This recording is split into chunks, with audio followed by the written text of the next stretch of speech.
Welcome to The Last Breakfast. Please enjoy the video. You start by opening Snapchat and getting straight to the point. Record a vertical clip, 60 seconds or less, in a steady frame. Once done, check lighting and audio. Good light and clear sound make viewers stay. Make sure to avoid copyrighted music. Instead, use original audio or Snapchat's licensed sounds. You want crisp visuals, clean pacing, and a hook in the first 3 seconds because Spotlight ranks quick engagement higher. Now save or preview before editing. You now move into editing. Trim ruthlessly so every second earns attention. Once trimmed, add captions and simple stickers to emphasize the hook because many viewers watch muted. Make sure text size is legible on phones and positioned away from the edges. Then pick audio. Original audio boosts discovery, licensed sounds are safe, and a loop-friendly clip improves replay rate.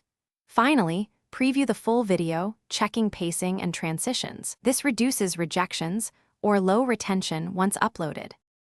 You finish by tapping Send to and selecting Spotlight. Add a concise, searchable caption that explains the clip and includes keywords. Once submitted, monitor the Spotlight tab for views and engagement metrics to learn what works. If your video is rejected or underperforming, troubleshoot. Check format, shorten or reframe the hook, swap out audio, and resubmit because small tweaks can change distribution. Remember, consistency and rapid iteration help you understand Snapchat's Spotlight audience and improve reach. Thanks for watching. If this was helpful, leave a like and consider subscribing. See you next time.